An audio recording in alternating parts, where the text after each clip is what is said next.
In this video, we're going to cover the topic of how many healing sessions do you need? I had to do a video on this because I get asked this so much.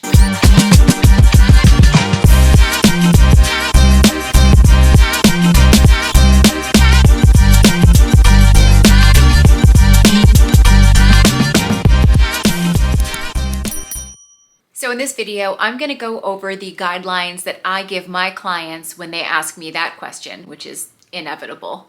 I'm going to give you the kind of regimen that I recommend depending on what their issues are that they're coming to me with.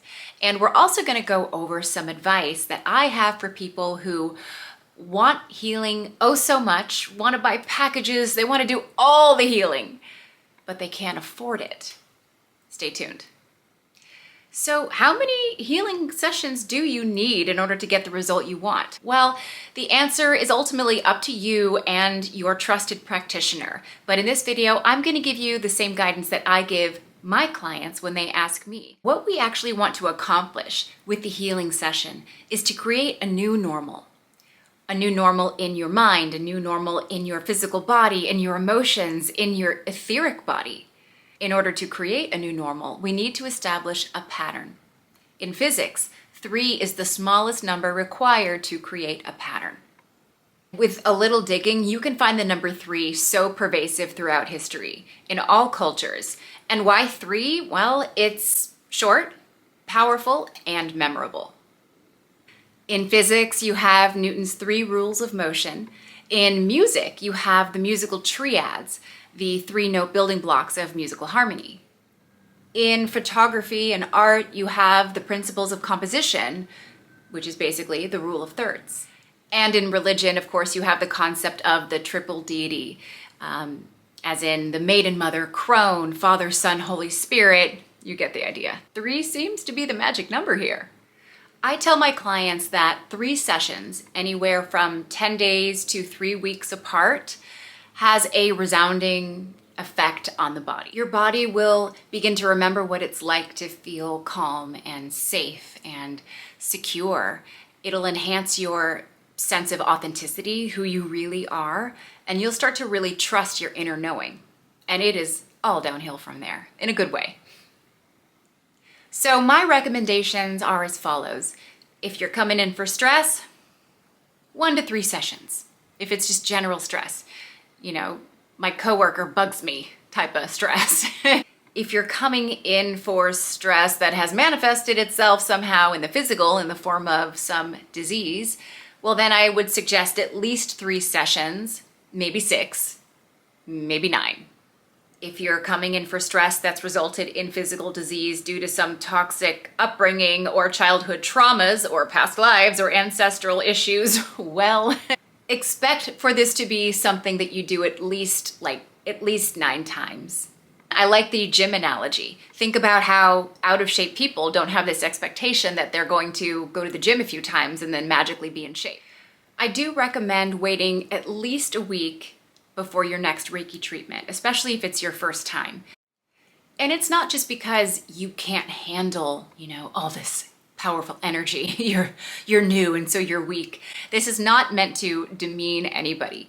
It's just the truth that new things come up to the surface. New things come to your conscious awareness. And you want to make changes and ground things in your physical life before you get new information and have to ground that. You just don't want to overload your system with new information and new light.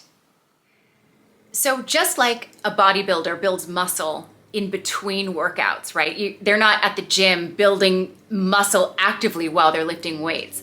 That muscle gets built actually during the resting phase. Well, healing is the same way. The integration is where the healing happens. That's why it's so important. Believe me, I would love to tell you that it's a one and done deal and 1 session is all you need, but that's hardly ever the case. How fast you heal is determined by a whole host of things, right? Like, what is the root cause of the issue? Is it stress? Is it stress from someone at work that you're having a negative reaction to?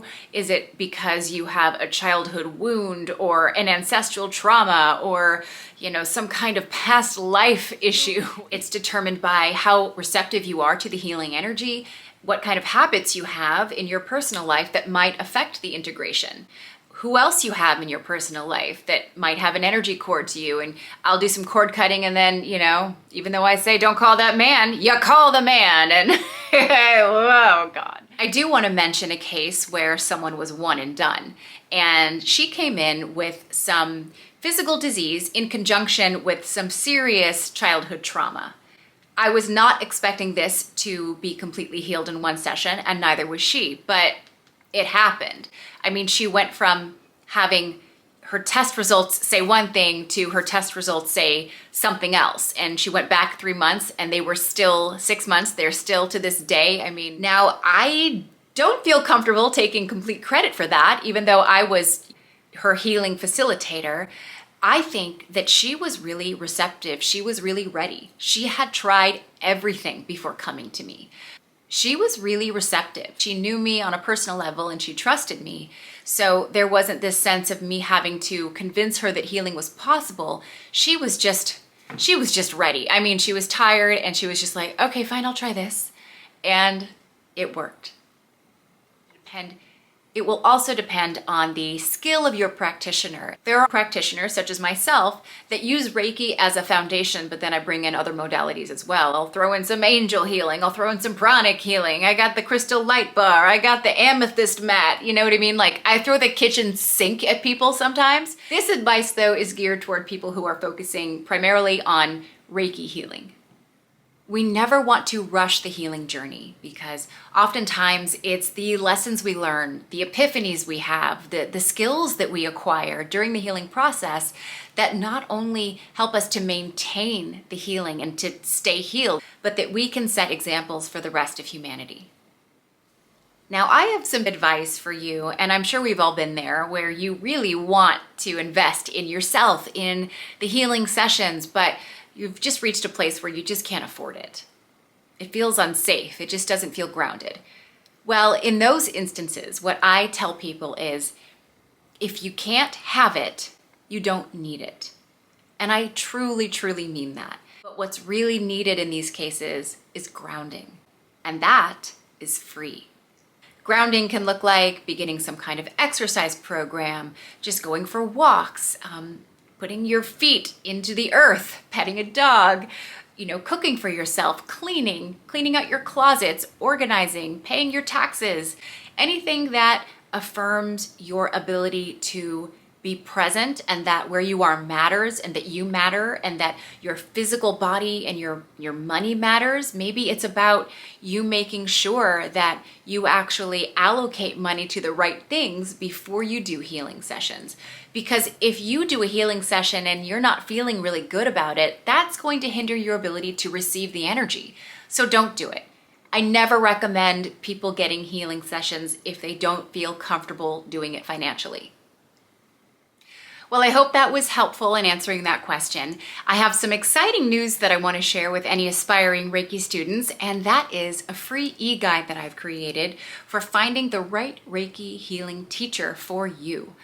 It's really important to find a legit training with a legit teacher, and to really look and see what all of your options are, because there are many these days. So I created this free course. The link is down below. You can just go ahead and click it. It'll take you to my website where there is a pop-up, and fill it out. You get your ebook.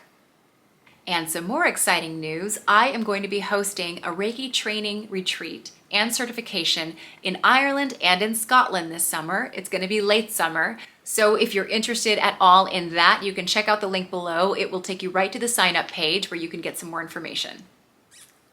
Please subscribe if you found this information useful, and like it if you liked it. If you didn't like it, sorry. I'm sorry.